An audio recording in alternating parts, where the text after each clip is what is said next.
Hello students, welcome to গণিত channel. আমি আবারও তোমাদের মাঝে চলে আসলাম একটি নতুন ক্লাস নিয়ে। আজকে আমরা দশম শ্রেণীর ম্যাথমেটিক্সের কিছু সাজেশন দেব। এখানে যে চ্যাপ্টারটির উপর আমরা সাজেশন আজকে ক্লাস করব সেটি হলো সমান্তর প্রগতি। আমরা এর আগে কয়েকটি ক্লাস করেছিলাম সাজেশন। তোমরা আশা করি তোমরা এই সাজেশন ক্লাসগুলি দেখতে পেয়েছো। তোমাদের ক্লাসগুলির মধ্যে কোনো ডাউট আছে কিনা অবশ্যই তোমরা কমেন্টে জানাবে, এবং সবগুলি বুঝতে পারছো কিনা, কোন জায়গাতে সমস্যা হচ্ছে সেগুলি জানিয়ে দিলে আমরা পরবর্তীতে একটি ডাউট ক্লাস নিয়ে আসার চেষ্টা করব। তোমরা এটা কমেন্টে জানাতে ভুলবে না। আমি তোমাদের জন্য 2025 যে মাধ্যমিক এক্সাম দেবে তোমরা, সেই 2025 মাধ্যমিক এক্সামের কিছু সাজেস্টিভ কোশ্চেন এবং প্রিবোর্ড 2024 যে প্রিবোর্ড এক্সাম দেবে, নেক্সট মান্থে যে প্রিবোর্ড এক্সাম দেবে, সেই প্রিবোর্ড এক্সামের কিছু সাজেশন তোমরা প্রিবোর্ড এক্সাম এবং মাধ্যমিক এক্সাম দুটি এই সাজেশনটি তোমরা ফলো করতে পারো। তোমরা এই সাজেশনটা ফলো করলে তোমরা আশা করি তোমরা অনেকটা কোশ্চেন তোমরা কমন পেতে পারো। কোশ্চেন কমন না থাকলেও তোমরা এই রোলসগুলির মধ্যেই তোমরা কোশ্চেন পেয়ে যাবে, এটা আশা করছি আমি। তাছাড়া তোমাদের যদি মনে হয় আরও কিছু সাজেস্টিভ কোশ্চেন থাকতে পারে তাহলে তোমরা অবশ্যই কমেন্টে উল্লেখ করতে পারো। তোমাদের ভিডিওগুলি কেমন লাগে কমেন্টে জানাবে। যদি ভালো লাগে সাবস্ক্রাইব করে পাশে থাকবে এবং বেশি বেশি করে লাইক এবং শেয়ার করে দেবে। পাশে বেল আইকনটি অবশ্যই ক্লিক করতে ভুলবে না, কারণ পরবর্তী ভিডিও আপলোড করার সাথে সাথে তোমাদের কাছে নোটিফিকেশান চলে যাবে। সম্পূর্ণ ভিডিওটি স্কিপ না করে দেখবে। তো চলো শুরু করতে যাচ্ছি। আজকে আমাদের প্রথম যে কোশ্চেন সমান্তর প্রগতির মধ্যে, এখানে তোমরা খাতা কলম নিয়ে রেডি হয়ে যাও। আমি কিছু কোশ্চেন আমরা মুখে বলে দেবো, তোমরা খাতাতে এটা নোট করে নেবে এবং কিছু কোশ্চেন হোমওয়ার্ক দিয়ে দেব। এখানে প্রথম কোশ্চেন 258 ডট ডট প্রগতির 10তম পদ কত হবে। 10তম পদ কত হবে। তো এখানে আমরা সমান্তর প্রগতির প্রথম যেটা থাকে এটাকে প্রথম পদ বলে। প্রথম পদে আমরা সাধারণত এ দিয়ে ডিনোট করি। তাহলে প্রথম পদ এ ইকুয়াল টু 2, এবং সাধারণ অন্তরকে সাধারণত আমরা ডি দিয়ে ডিনোট করি। সাধারণ অন্তর হলো দ্বিতীয় সংখ্যা থেকে প্রথম সংখ্যার বিয়োগফল, অর্থাৎ এটা কতটুকু গ্যাপ আছে, গ্যাপটা হলো আমাদের সাধারণ অন্তর। 2 থেকে 5 গ্যাপ কতটুকু, 5 থেকে 8 কতটুকু গ্যাপ, এটা হলো আমাদের সাধারণ অন্তর।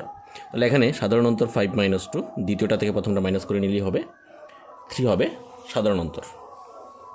এখন আমরা 10তম পদ বার করব, A10। A10-এর ফর্মুলা হলো আমাদের A প্লাস 10 - 1 ইন্টু ডি, যেটা আমাদের ফর্মুলা এর ফর্মুলা, যেটা A plus n - 1 into D. এখানে n হলো এখানে 10, তাহলে A10 ইকুয়াল টু এর ভ্যালু 2 প্লাস 10 - 1 হলো 9, এখানে ডি এর ভ্যালু হলো 3, তাহলে 2 প্লাস 27 ইকুয়াল টু 29। তাহলে আমাদের এখানে 10তম পদ চলে আসলো 29। পরবর্তীতে আমরা 2 নম্বর কোশ্চেন। এখানে যদি কোনো সমান্তর প্রগতির nতম পদ an হয়, তোমরা কোশ্চেনটা খাতাতে নোট করে নাও। যদি কোনো সমান্তর প্রগতির nতম পদ an হয় এবং A18 - A14 ইকুয়াল টু 32 হয়, তবে সাধারণ অন্তর কত হবে, অর্থাৎ সাধারণ অন্তর মানে ডি এর ভ্যালুটা কত হবে। আমি প্রশ্নটা আবারও পড়ছি।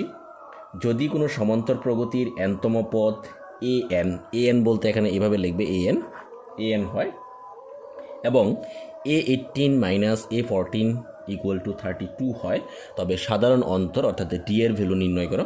তো এখানে A18 মানে হলো, আমরা সাধারণ আকারে সংক্ষেপে যদি আমরা লিখে নিই A প্লাস 17 ডি। সমান্তর প্রগতির সাধারণ আকার যেটা, এটা সাধারণ প্রগতির সাধারণ আকারটা আমি এখানে লিখে দিচ্ছি।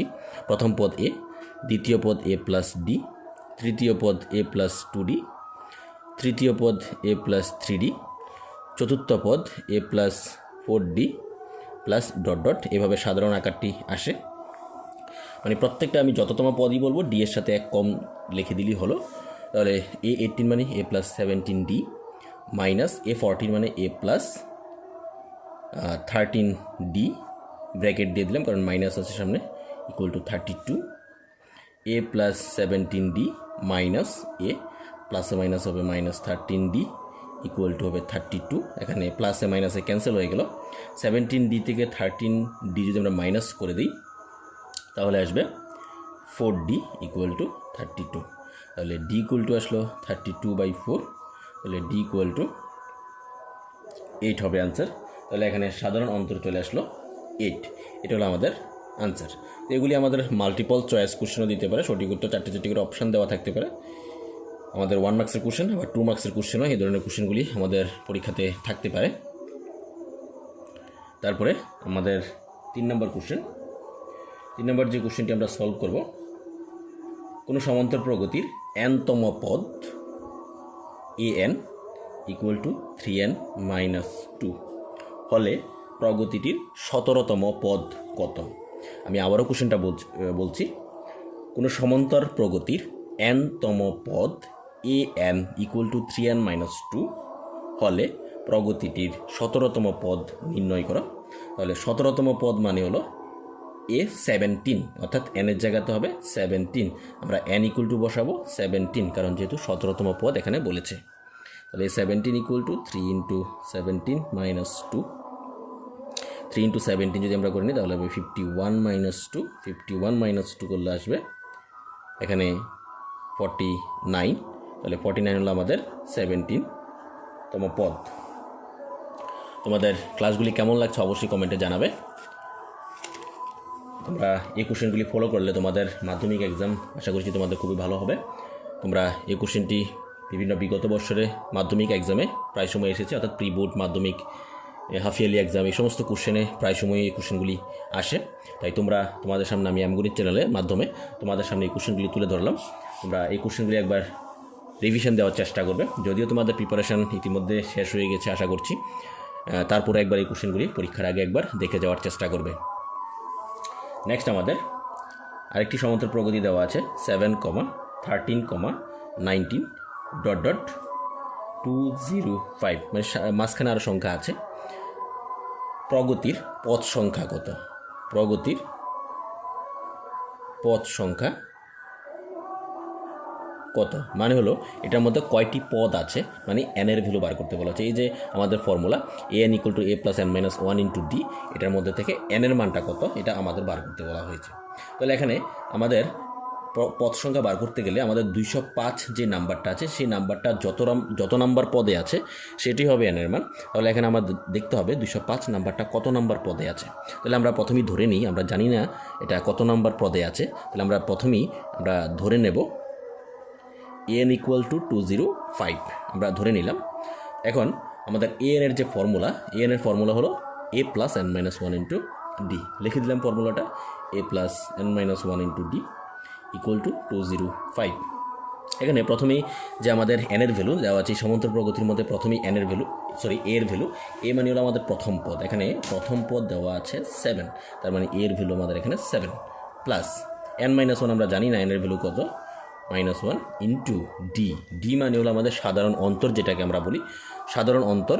এখানে আমরা বার করে দিচ্ছি প্রথমে a = 7 এবং d = আমরা বার করব যে প্রগতি থাকবে, প্রগতির সেকেন্ড টার্ম থেকে ফার্স্ট টার্মটা আমরা মাইনাস করে দিলেই সাধারণ অন্তর আমরা পেয়ে যাব 13 - 7। 13 - 7 যদি করে নিই তাহলে আসবে 6।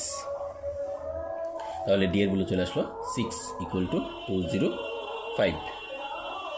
নেক্সট 7 + 6 দিয়ে আমরা ইন্টু করে দেবো, 6n - 6 = 205। তাহলে 7 - 6, 7 - যদি আমরা 6 করে নিই তাহলে আসবে 1 + 6n = 205। তাহলে 6n = 205 - 1। নেক্সট এই 6n = 205 - 1, তাহলে 6n = হবে 204। নেক্সট আমাদের এখান থেকে যদি আমরা n এর ভ্যালু বার করে নিই, n = 204/6, তাহলে n = আমরা 6 দিয়ে ডিভাইড করব। 6 দিয়ে যদি আমরা 204কে ডিভাইড করে নিই তাহলে 6 দিয়ে প্রথম 20কে ডিভাইড করলে আসবে 3 দিয়ে ডিভাইড করলে হবে 18, 2 24, 24 হলে 4 আসবে 34, তাহলে আনসার চলে আসলো 34। তাহলে আমাদের এখানে n এর ভ্যালু চলে আসলো 34। এ হলো আমাদের প্রথম তাহলে টোটাল পদ সংখ্যা। এখানে 34টি পদ আছে, এখানে পদ সংখ্যা হবে 34, অর্থাৎ 205 যে নাম্বারটি এখানে 34 নম্বর পদে এখানে আছে। তাহলে এ হলো আমাদের 4 নম্বর কোশ্চেন। পরবর্তীতে আমরা যে কোশ্চেনটি আমরা সলিউশন করব, কোনো সমান্তর প্রগতির 5তম পদ, তোমরা কোশ্চেনটা লিখে নাও। কোনো সমান্তর প্রগতির 5তম পদ এবং 7তম পদ যথাক্রমে 24 এবং 34, প্রগতির প্রথম পদ এবং সাধারণ অন্তর নির্ণয় করো। আমি কোশ্চেনটি আবারও পড়ছি। কোনো সমান্তর প্রগতির 5তম পদ, তাহলে A5 = 24, 5তম পদ 24 এবং 7তম পদ A7 = 34, তাহলে প্রথম পদ এবং সাধারণ অন্তর। আমরা প্রথম পদ আমাদের এখানে, প্রথম পদ হলো আমাদের এখানে A এবং সাধারণ অন্তর হলো D। তাহলে আমরা প্রথমেই এখানে ধরি প্রথম পদ সমান A, সাধারণ অন্তর সমান D। তাহলে এখানে A5 মানে হলো লিখতে পারি A + 4D = 24, A7 তাহলে A + 6D = 34।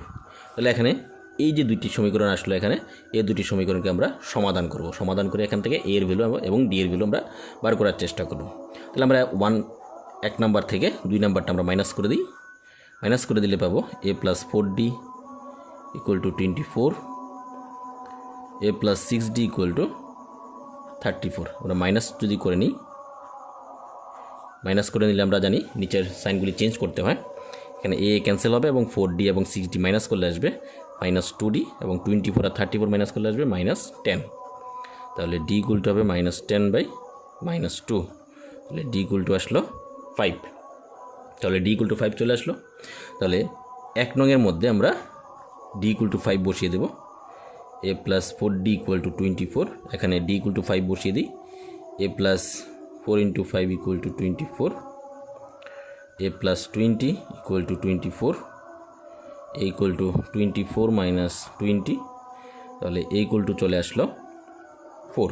তাহলে আমাদের এখানে প্রথম পদ 4 চলে আসলো এবং D এর ভ্যালু 5 চলে আসলো। তারপর প্রথম পদ সমান 4 এবং সাধারণ অন্তর, যেটা আমাদের বার করতে বলা হয়েছে, সাধারণ অন্তর সমান 5। খুব ইম্পর্টেন্ট কোশ্চেন তোমাদের জন্য, তোমরা যারা বেসিক মোড এক্সাম দেবে তাদের জন্য তো খুবই ভেরি ইম্পর্টেন্ট। তোমরা এই ভিডিওগুলি যারা স্ট্যান্ডার্ড আছো স্ট্যান্ডার্ডে তারাও দেখতে পারো এবং বেসিক যারা আছো বেসিক তারাও দেখতে পারো। আমাদের বেসিক এবং স্ট্যান্ডার্ড দুটি এক্সামের জন্যই এই কোশ্চেনগুলি ইম্পর্টেন্ট। আমরা সাজেশন রেখেছি, সাজেশনটা এরকমভাবে রেখেছি যাতে বেসিক এবং স্ট্যান্ডার্ড উভয় স্টুডেন্টরাই তোমরা এই কোশ্চেনগুলি ফলো করতে পারো। তাহলে এই কোশ্চেনটা কিন্তু বেসিক স্টুডেন্টের জন্য খুবই ইম্পর্টেন্ট কোশ্চেন। তোমরা এই ধরনের কোশ্চেন তোমরা পরীক্ষাতে পেতে পারো, এই ধরনের কোশ্চেন আসে পরীক্ষাতে। পরবর্তীতে তোমরা যে কোশ্চেনটি তোমরা করার চেষ্টা করবে, আমি এখানে কোশ্চেনটা লিখে দিচ্ছি, তোমরা নিজেরা করবে, ট্রাই করবে। নেক্সট কোশ্চেন, আমি কোশ্চেনটা লিখে দিচ্ছি। কোনো সমান্তর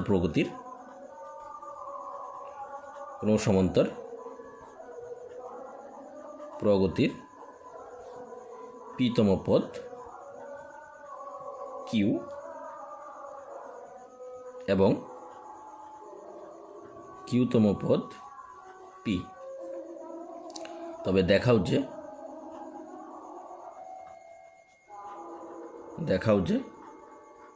P + Q-তম পদ 0। কোনো সমান্তর প্রগতির p-তম পদ Q এবং Q-তম পদ P হলে তবে দেখা হচ্ছে P + Q-তম পদ 0। আমাদের প্রথমে এই কোশ্চেনটা যেভাবে করেছি সেরকমভাবে আমাদের প্রথমে শুরু করতে হবে, শুরু করে তারপরে P + Q-তম পদের মান আমাদের বার করতে হবে। আশা করি তোমরা ট্রাই করবে কোশ্চেনটা, এবং আনসারটা কী হবে, আনসারটা দেওয়াই আছে, যেহেতু প্রমাণ করতে বলেছে 0 আনতে হবে আনসারটা। তোমাদের আনসার 0 আসছে কি না অবশ্যই কমেন্টে জানাবে। আমরা যদি তোমাদের কোশ্চেনটা করতে সমস্যা হয় কমেন্টে জানিয়ে দিলে আমরা পরবর্তী ক্লাসে আমরা এই কোশ্চেনটি আমরা সলিউশন করে দেওয়ার চেষ্টা করব। তোমরা অবশ্যই কোশ্চেনটা যত দেখবে, তোমরা যদি না করতে পারো ট্রাই করবে, না করতে পারলে কমেন্টে জানিয়ে দেবে। আমরা পরবর্তী ক্লাসে আমরা এই কোশ্চেনটা আমরা সলভ করে দেব। তো কেমন লাগছে ভিডিওটা অবশ্যই কমেন্টে জানাবে, বেশি বেশি করে লাইক এবং শেয়ার করবে, অন্যদেরকে দেখার সুযোগ করে দেবে এবং পাশে বেল আইকনটি ক্লিক করে অন করে রাখবে পরবর্তী ভিডিও পাওয়ার জন্য। Thank you.